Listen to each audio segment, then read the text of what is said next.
नमस्कार दोस्तों, स्वागत है आपका एक्सेल एग्ज़ाम में। अगर आप चैनल पर नए हैं तो चैनल को सब्सक्राइब ज़रूर करें, साथ ही साथ वीडियो को लाइक और शेयर भी करें। तो दोस्तों, ये बिहार स्पेशल की चौथी वीडियो है, बिहार स्पेशल सीरीज की चौथी वीडियो है। इससे पहले 3 वीडियो बना चुका हूँ, तो अगर आप वो तीनों वीडियो नहीं देखे होंगे तो चैनल के प्लेलिस्ट में जाइए और वो तीनों वीडियो को देखिए। बहुत ही अच्छे वीडियो है और आप प्रश्नों को गंभीरतापूर्वक अध्ययन करें ताकि परीक्षा में आपको ज़्यादा से ज़्यादा मदद मिल सके। तो दोस्तों, इससे पहले हम लोग जैन धर्म तक पढ़ लिए थे और उसके बाद हम लोग मगध भी पढ़ लिए थे। अब हमें मौर्य साम्राज्य पढ़ना है। तो चलिए सबसे पहले मौर्य साम्राज्य के बारे में जानते हैं। तो दोस्तों, प्राचीन भारत का राजवंश जिसने 137 वर्षों तक भारत में राज किया तथा इसकी स्थापना का जो श्रेय है चंद्रगुप्त मौर्य और उनके मंत्री चाणक्य, जिन्हें कौटिल्य भी कहा जाता है, उनको दिया जाता है। और उन्होंने नंद वंश के राजा घनानंद को पराजित करके मौर्य साम्राज्य की स्थापना की।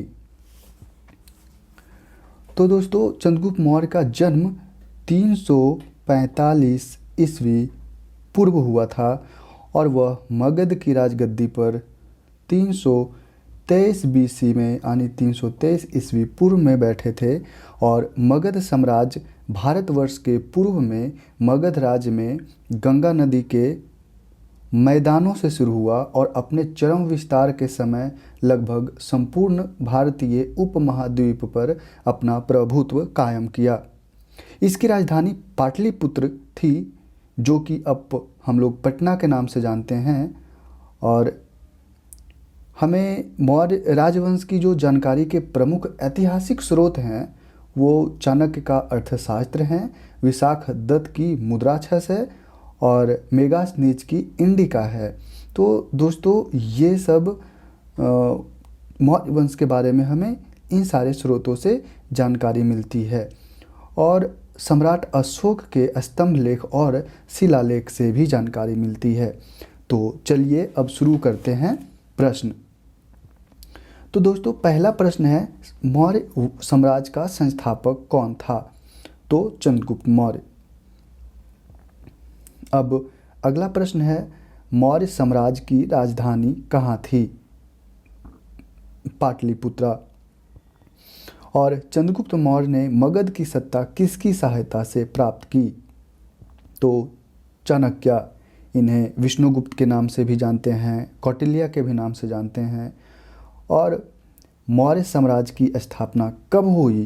तो मौर्य साम्राज्य की स्थापना 320 ईस्वी पूर्व हुई इसके ऑप्शन के अनुसार। और वैसे 323 ईस्वी पर चंद्रगुप्त मौर्य मगध की गद्दी पर बैठे। और अगला प्रश्न है, यूनानी दूत मेगास्थनीज किसके दरबार में पाटलिपुत्र आया था? तो चंद्रगुप्त मौर्य के दरबार में। मेगास्थनीज का पाटलिपुत्र आगमन हुआ था 315 ईस्वी पूर्व में। और अगला प्रश्न है, चंद्रगुप्त मौर्य के दरबार में मेगास्थनीज को भेजने वाला शासक था? तो सेल्यूकस निकेटर। और किस शासक के शासन काल के समय मगध पर 12 वर्षों का भीषण अकाल पड़ा था? तो चंद्रगुप्त मौर्य के ही शासनकाल में मगध पर 12 वर्षों का भीषण अकाल पड़ा था। अगला प्रश्न है, चंद्रगुप्त मौर्य का प्रधानमंत्री कौन था? तो चंद्रगुप्त मौर्य का प्रधानमंत्री चाणक्य थे। और किससे मुक्ति दिलाने के कारण चंद्रगुप्त मौर्य को भारत का मुक्तिदाता कहा जाता है? तो यूनानियों से मुक्ति दिलाने के कारण चंद्रगुप्त मौर्य को भारत का मुक्तिदाता कहा जाता है। और वह स्रोत जिसमें पाटलिपुत्र के प्रशासन का वर्णन उपलब्ध है वह कौन है? तो इंडिका में पाटलिपुत्र के प्रशासन का वर्णन उपलब्ध है। और ये प्रश्न 46वीं बीपीएससी में पूछा जा चुका है। और 12वां प्रश्न है, नंद वंश के पश्चात मगध पर किस राजवंश ने शासन किया? तो मौर्य वंश ने। मेगास्थनीज की पुस्तक का नाम क्या है? इंडिका। और अर्थशास्त्र के लेखक कौन हैं?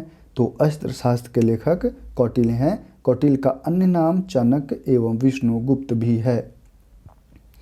अगला प्रश्न है दोस्तों, पाटलिपुत्र शासन व्यवस्था का विस्तृत वर्णन किस विदेशी यात्री के वृत्तांत से मिलता है? तो मेगास्थनीज।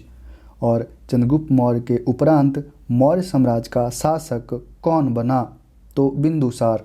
और किस मौर्य शासक के दरबार में आजीवक भविष्य वक्ता पिंगलवत्स रहता था? तो बिंदुसार के दरबार में। तो पिंगलवत्स ने अशोक के बारे में भविष्यवाणी की थी कि वह महान राजा बनेगा। अगला प्रश्न है, अशोक द्वारा अपने पड़ोसियों के साथ मैत्रीपूर्ण संबंधों का उल्लेख मिलता है कहाँ से? तो 13वें शिलालेख से।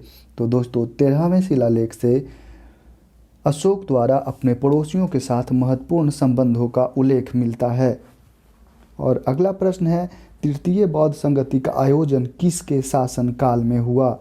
तो तृतीय बौद्ध संगति के आयोजन अशोक के शासन काल में हुआ था, सम्राट अशोक। और तृतीय बौद्ध संगति की अध्यक्षता किसने की थी? तो मोगलीपुत्तिस ने। मोगलीपुत्तिस ने तृतीय बौद्ध संगति की अध्यक्षता की थी। और तृतीय बौद्ध संगति का आयोजन कहाँ हुआ था? तो तृतीय बौद्ध संगति का आयोजन पाटलिपुत्रा में हुआ था। और तृतीय बौद्ध संगति का आयोजन कब हुआ था? तो तृतीय बौद्ध संगति का आयोजन 251 ईस्वी पूर्व में हुआ था।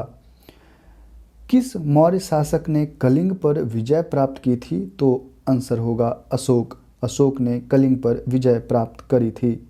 और 24 नंबर क्वेश्चन है, किस युद्ध में हुए भारी तबाह तथा जान माल की हानि को देखकर अशोक का हृदय परिवर्तन हुआ और उसने युद्ध नीति त्याग कर धम्म नीति की घोषणा की? तो कलिंग के युद्ध में ही दोस्तों वो भारी रक्तपात देखकर वह बौद्ध धर्म स्वीकार की। अगला प्रश्न है,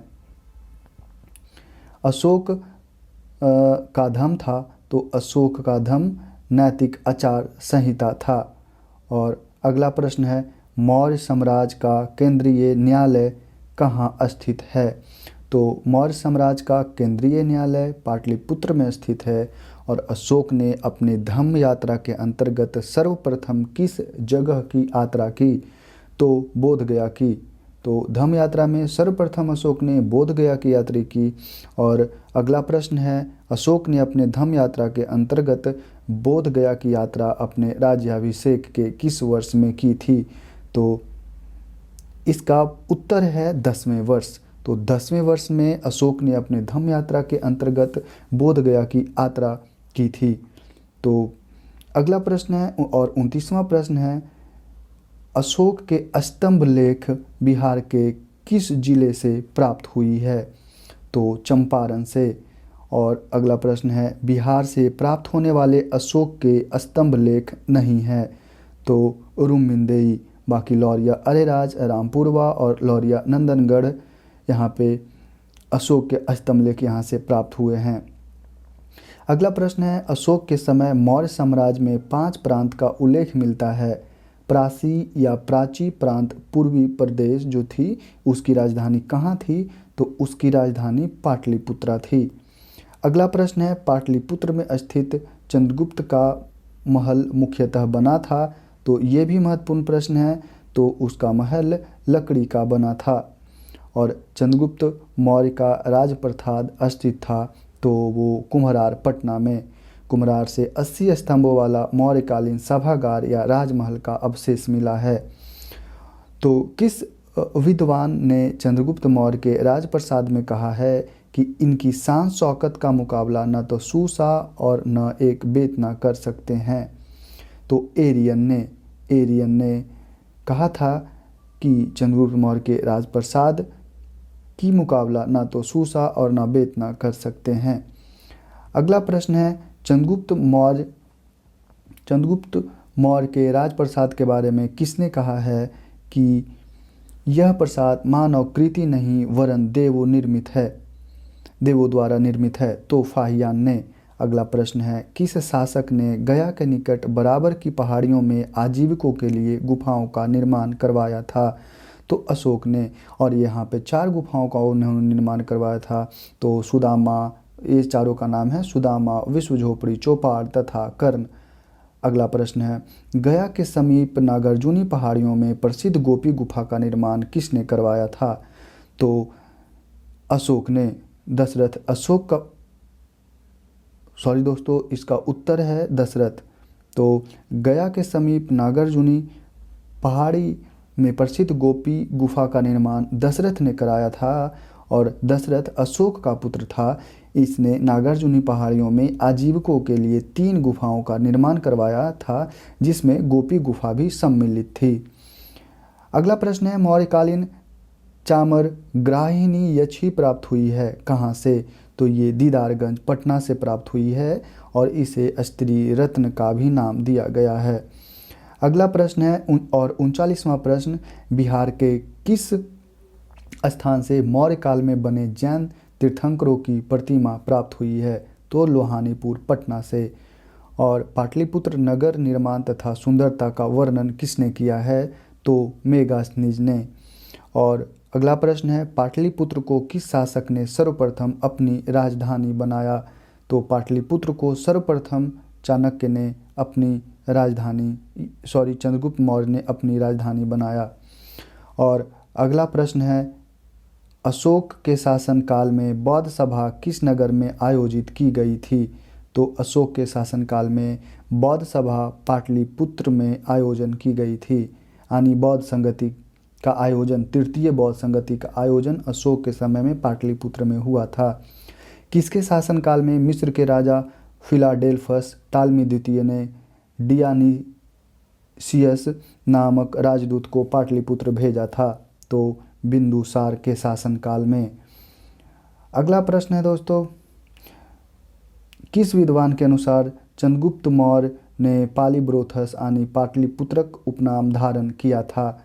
तो इसका उत्तर है स्ट्रैबो के अनुसार चंद्रगुप्त मौर्य ने पालीब्रोथस का उपनाम धारण किया था।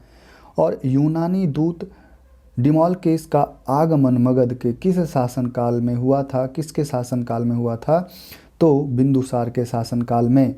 और केवल वह स्तंभ जिसमें अशोक ने स्वयं को मगध का सम्राट बताया है वो कौन सा स्तंभ है? तो इसका उत्तर है भाबरू स्तंभ। और ये प्रश्न दोस्तों बीपीएससी में पूछा जा चुका है, तो इस तरह से ये प्रश्न और भी महत्वपूर्ण हो जाता है। अगला प्रश्न है बराबर की गुफाओं का उपयोग किसने आश्रय गृह के रूप में किया? तो इसका उत्तर है आजीविकों ने। और ये भी बीपीएससी 40वीं बीपीएससी में पूछा जा चुका है। तो आजीविकों ने बराबर की गुफाओं का उपयोग आश्रय गृह के रूप में किया था। और अशोक की राजधानी कहाँ थी? तो अशोक की राजधानी पाटलिपुत्र थी। मौर्य काल में पाटलिपुत्र का प्रशासन 30 नागरिकों की सभा संचालित करती थी जो 5-5 सदस्यों की 6 समितियों में संगठित थी। यह कथन किसका है? तो यह कथन मेगास्थनीज का है। और मौर्य प्रशासन के संबंध में कौन सा कथन सही है? पहला प्रश्न ऑप्शन है यह केंद्रीकृत है, करों का बोझ अधिक था, प्रशासन तंत्र कठोर था, उपयुक्त सभी। तो इसका सही उत्तर होगा उपयुक्त सभी। तो मौर्य प्रशासन के संबंध में ये तीनों कथन सही है। अगला प्रश्न है अशोक के संबंध में कौन सा कथन सही है? तो यहाँ भी सही उत्तर है ऑप्शन डी। इसमें सारे ऑप्शन सही है। उन्होंने धर्म विजय की नीति अपनाई, उन्होंने विदोषों से संबंध स्थापित किए, उसने प्रजा हित और कल्याण के उपाय किए। अब अगला प्रश्न है देवनाम प्रिय के नाम से किस शासक ने अपने आप को संबोधित किया? तो अशोक ने अपने आप को देवनाम प्रिय से भी संबोधित किया। धम्म महामात्र के क्या कार्य थे? तो यहाँ भी इसका उत्तर उपयुक्त सभी है। यानी कि धम्म नीति या क्रियान्वयन, जन कल्याण के उपाय और लोगों के बीच दान वितरण, ये सब धम महामात के काम थे। अगला प्रश्न है मौर्यकालीन प्रशासन में राजुक कौन होते थे? तो यहाँ पे सही उत्तर है उपयुक्त में से कोई नहीं। तो मौर्य प्रशासन काल में जो न्यायिक अधिकारी, कर वसूलने वाले अधिकारी, सैनिक अधिकारी, इनमें से राजुक किन्हीं को भी नहीं कहा जाता था।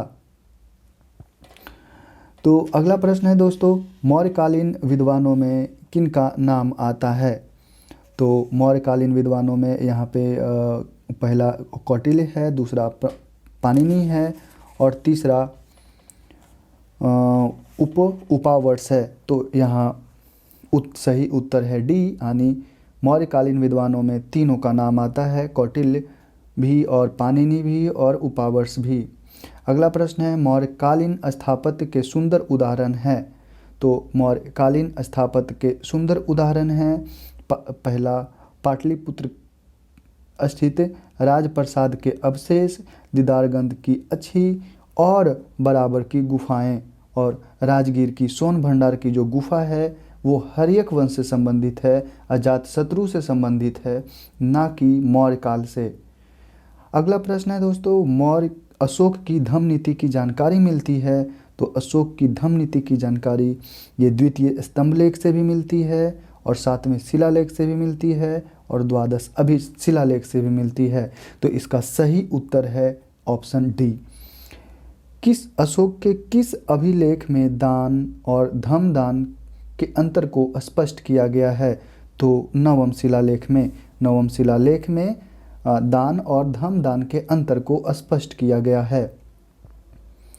अगला प्रश्न है मौर्य साम्राज्य के पतन का कौन सा कारण शामिल नहीं है?